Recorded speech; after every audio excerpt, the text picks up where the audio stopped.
Bayangkan jika suatu pagi, Amerika Serikat mengumumkan satu keputusan yang mengguncang dunia, mereka resmi keluar dari NATO, bukan ancaman, bukan retorika kampanye, tapi keputusan resmi berdasarkan pasal 13 Traktat NATO. Artinya jelas, 1 tahun dari notifikasi itu, Amerika Serikat tidak lagi terikat kewajiban pertahanan kolektif pasal kelima, dan dunia tidak akan pernah sama lagi.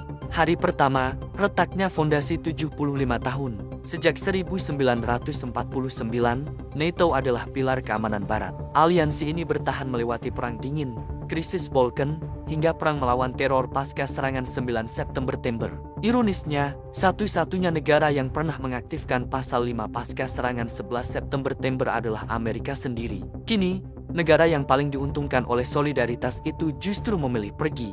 Prosesnya memang butuh waktu 1 tahun, tapi sinyalnya sudah jelas. Washington ingin mengalihkan fokus ke dalam negeri dan kawasan Indo-Pasifik. Pertanyaannya, apakah ini efisiensi strategis atau kesalahan historis? Penarikan pasukan, kekosongan di jantung Eropa. Begitu masa tunggu selesai, penarikan dimulai. Lebih dari 75.000 hingga 100.000 personel militer AS ditarik dari Jerman, Polandia, Italia, Inggris, hingga Baltik. Pangkalan di Jerman yang selama puluhan tahun menjadi pusat logistik NATO mulai kosong.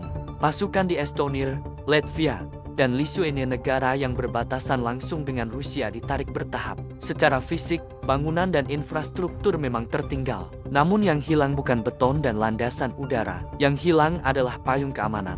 Analisis strategis, AS hemat, tapi kehilangan pengaruh.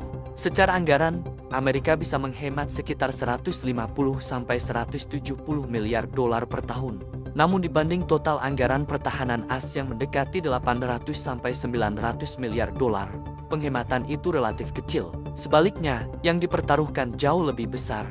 Kehilangan posisi sebagai pemimpin dunia barat, hilangnya kepercayaan sekutu, melemahnya daya tawar diplomatik global. Selama 75 tahun, NATO bukan sekadar aliansi militer.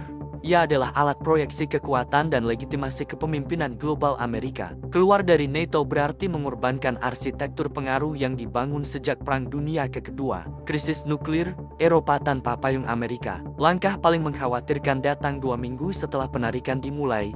Senjata nuklir AS ditarik dari Eropa. Program Nuclear Sharing Practice runtuh.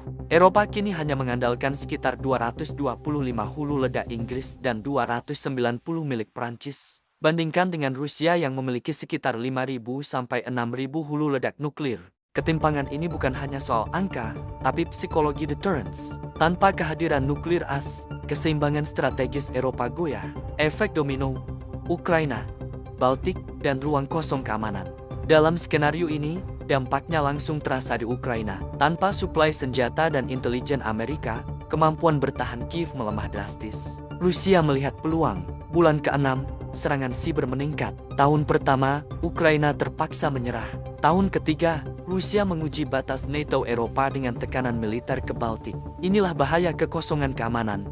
Kekosongan tidak pernah bertahan lama. Ia selalu diisi, dan yang paling siap mengisi adalah kekuatan revisionis. Apakah Eropa bisa mandiri? Tanpa Amerika, Eropa dipaksa mempercepat integrasi pertahanan. Belanja militer melonjak. Industri pertahanan Eropa seperti Rheinmetall dan BAE Systems tumbuh pesat. Pembelian jet tempur F-35 dari AS mulai dipertimbangkan ulang. Namun masalah utamanya bukan sekadar dana atau alutsista. Masalahnya adalah koordinasi. Selama ini, Amerika adalah lem NATO penghubung logistik, intelijen, dan komando terpadu. Tanpa AS, NATO Eropa berisiko menjadi kumpulan tentara nasional tanpa sistem terpadu. Dimensi global, China dan Indo-Pasifik, dunia tidak berhenti di Eropa. Jika NATO melemah, pesan yang diterima Beijing jelas, Barat tidak lagi solid. Itu bisa meningkatkan risiko eskalasi di Taiwan dan Laut China Selatan. Dengan Eropa sibuk membangun pertahanan mandiri dan Amerika fokus ke dalam negeri, keseimbangan global bergeser menuju multipolaritas yang lebih tidak stabil. Inti masalah, apakah NATO gagal? Kritik terhadap NATO memang ada. Pasca Perang Dingin, banyak negara Eropa mengurangi anggaran militer demi pembangunan ekonomi. Ketergantungan energi pada Rusia membuat respons terhadap aneksasi Crimea 2014 terkesan lambat. Namun menyebut NATO gagal sepenuhnya juga terlalu sederhana. Fakta bahwa tidak terjadi Perang Dunia Ketiga selama 75 tahun adalah keberhasilan strategis besar. Pertanyaannya bukan apakah NATO gagal. Pertanyaannya adalah, Apakah NATO bisa beradaptasi dengan dunia baru tanpa Amerika? Kesimpulan Inside Daily, jika Amerika benar-benar keluar dari NATO, dampaknya bukan hanya militer.